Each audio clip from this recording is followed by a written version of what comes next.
Welcome to Dialogue with Vara, and on today's episode, our guest is Comrade Obioma Victor.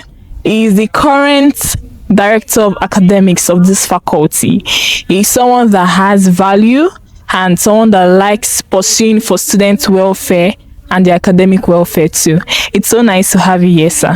Thank you very much for having me. I'm so blessed to be here. Thank you so much, Comrade Obioma, for joining us on Dialogue with Vara. I would like to ask some few questions. I observed that you do take tutorials, and speaking from experience, there was a day in class where you felt so bad because you kind of skipped the lecture and you told the lecturer that you went to teach, and the man was like, do you think it's your duty to teach and all of that? I want to ask a question. As Director of Academics, is it truly your duty to teach the students? Do you think it's your duty to teach the students, or you just find materials for them that will support and guide them? Do you think you should do things at the detriment of your own self? Because that was something that you had to sacrifice your lecture, you had to sacrifice. In fact, the insult was so much, and I believe, I'm not supposed to say this here, but you cried, obviously. So, do you think it's what people should do, sacrificing themselves for lectures and everything, for Director of Academics, for those that are coming? Yeah. Okay, thank you very much. I recall that incident that day. It was actually a very traumatizing one. But I would say that for time being, I've always learned to live a sacrificial life. Life is about sacrifice. How far you go in life depends on how many sacrifices you have made.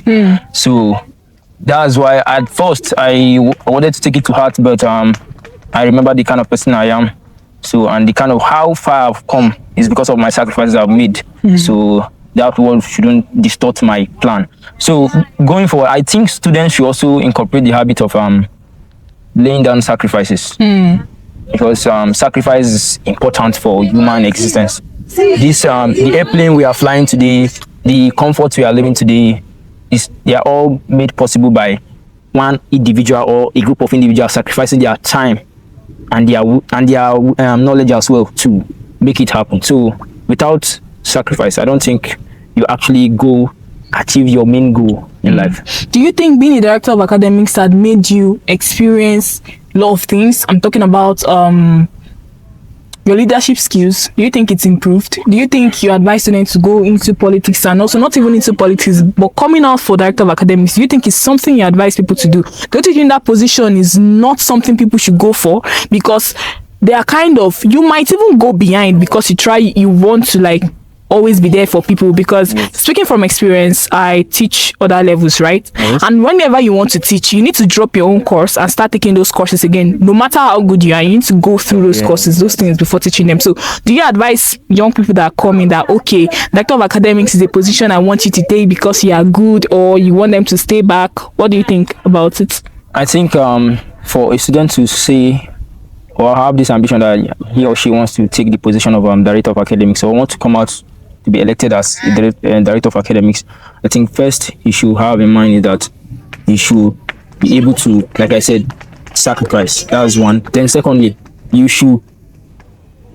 the extent at which you put your academics at risk should be minimal. Because they say what's what doing is what doing well. That your position that you're handling, minus academics. You ought to handle other positions too, but you put in academics first of not only your level but the whole faculty shows the kind of sacrificial person you are. So I think the first habit you should incorporate is sacrifice, then hard work. You must not go down below average because of your Director of Academics. So that's it. So many students say they are not serious yet, but still expect big results later. Do you think ambition can be delayed without consequences? Ambition? For me, I would say ambition is your goal, your vision, all what you have planned to achieve in this life. And this actually happens in phase 1, phase 2, phase 3. There are different phases to this achievement of goals.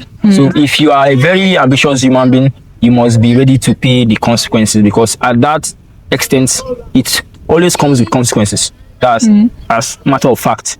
If you are a very ambitious person, you have to have this mind that, oh, there are so many things that's going to happen, whether good or bad. Especially, to be more specific, the bad scenarios where you might not be able to, you might actually feel discouraged. So you must always be ready to face the consequences. The consequences is deter, and if you can't run away from it. So I want to ask this question. I believe you are the first child. Yes. And responsibility, we all know that it's early. I believe people say it hits early for first child, but I really do not want to believe that. I would just say I am saying this because people say it. Yes. Okay, but do you think Nigerian families sometimes force maturity too quickly on young people?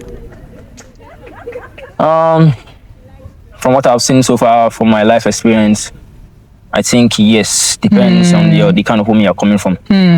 So I would say yes, you have to, you being especially the first male child. What about the female child? The first child of the family. All right. You just have to have this in mind that very soon responsibility will fall on you. But specifically, I would say the male child, because the female child is not too pressured as the first male child as. He's a man. For the fact that he's a man, they already believe he's a different breed. So do you think that being a man and being a different, do you think the society receives them differently?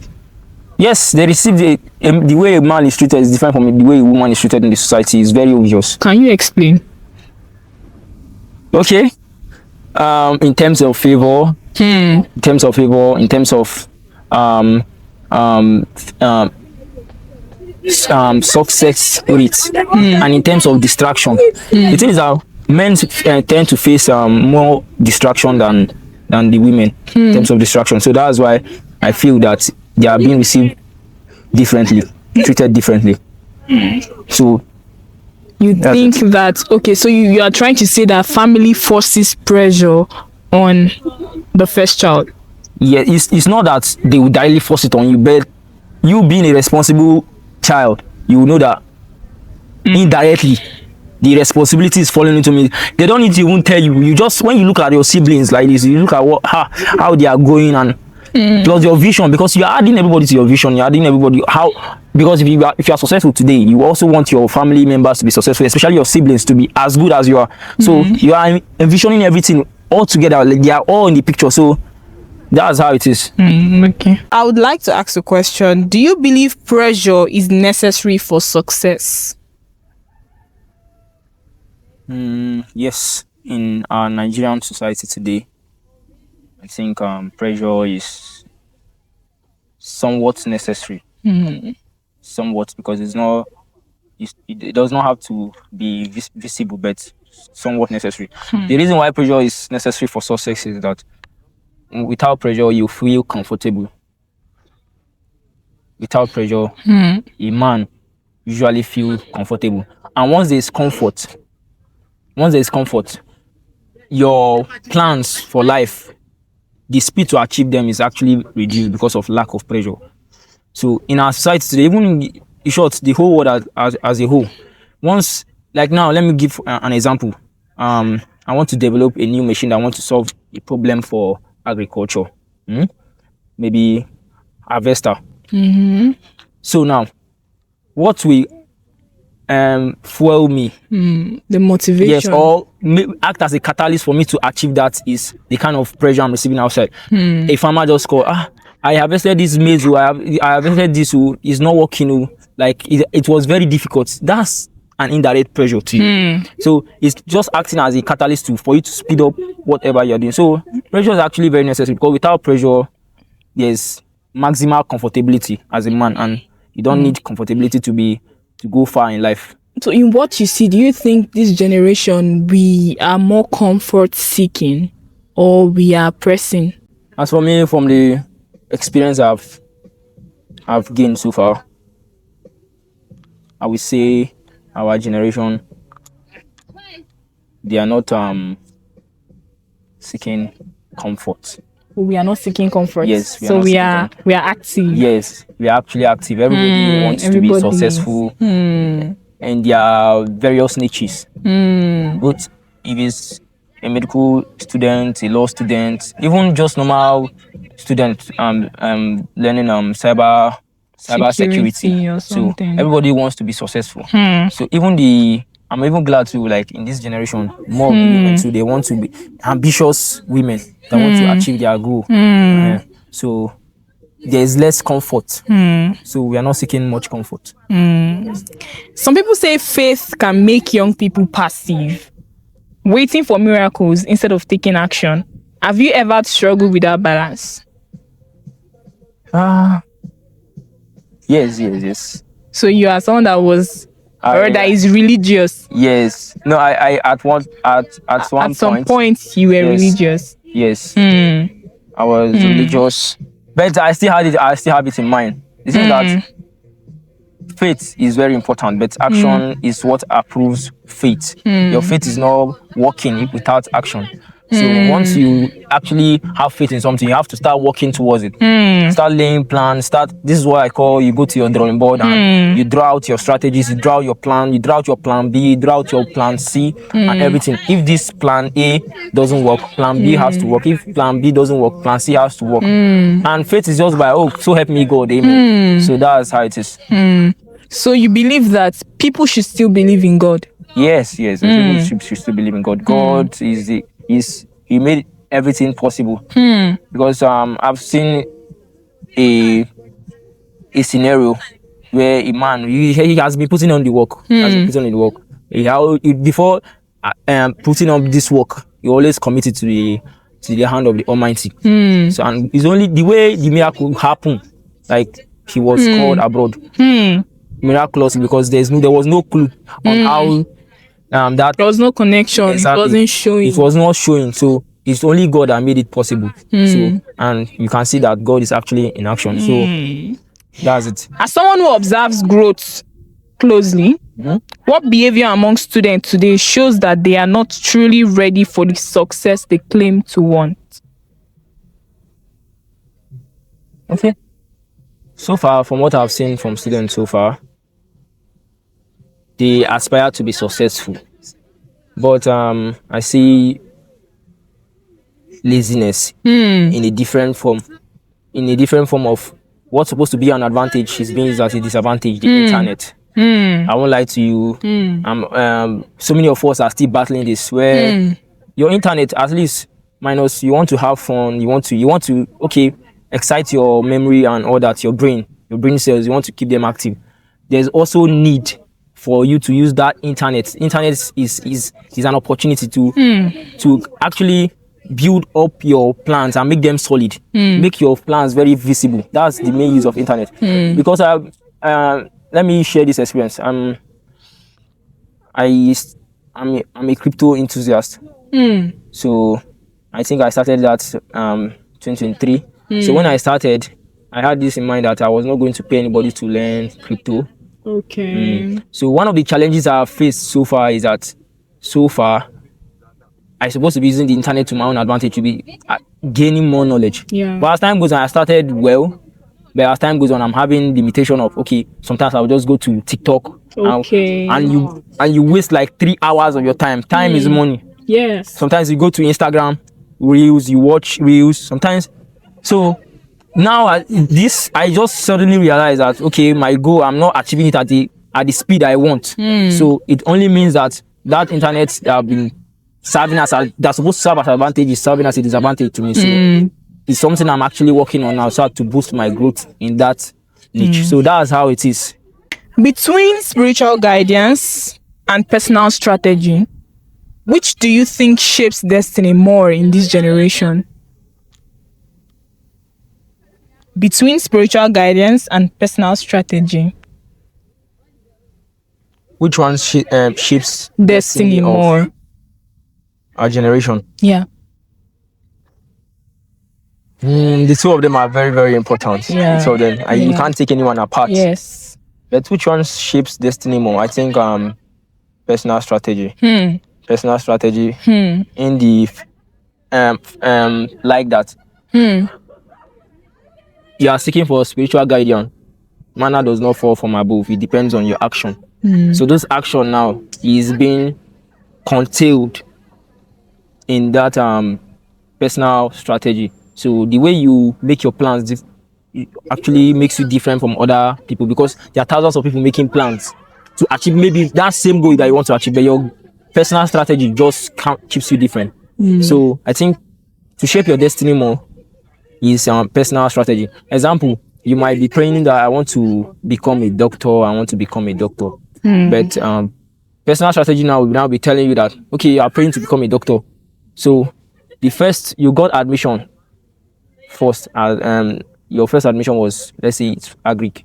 So you had this in mind that the main reason why you actually want to become a doctor is not because of you have love for. People need to discover the love they have for anything before they venture into whatever they are doing, because that love that and joy that will derive them to progress even in the face of obstacles.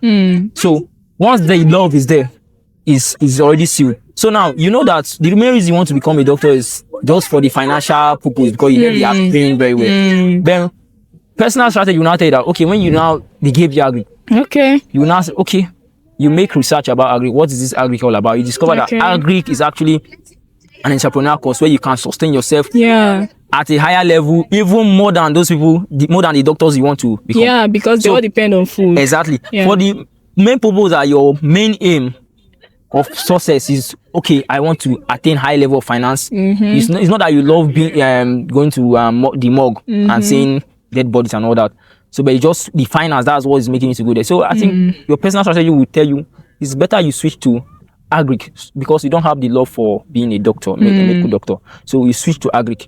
Agric is small, wide, and you can attain your goal faster. Do you think success today belongs more to those who are patient and consistent, or those who are bold and disruptive? What do you think? What's that perspective you have about success? I think success today is about patience, consistency. How about those who are bold and disruptive? Bold and destructive. You might be bold and destructive, but how because bold and destructive is acting as a force of nature.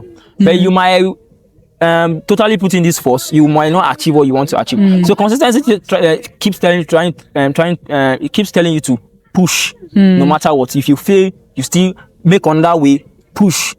If you fail, make on that way, push. I heard from research, the man that discovered electricity, he tried it I think 100 times. So one man was telling me, Thomas Edison. Yes, Thomas Edison. I was saying, you have tried this method 100 times and you failed. He said, I didn't fail because of the method.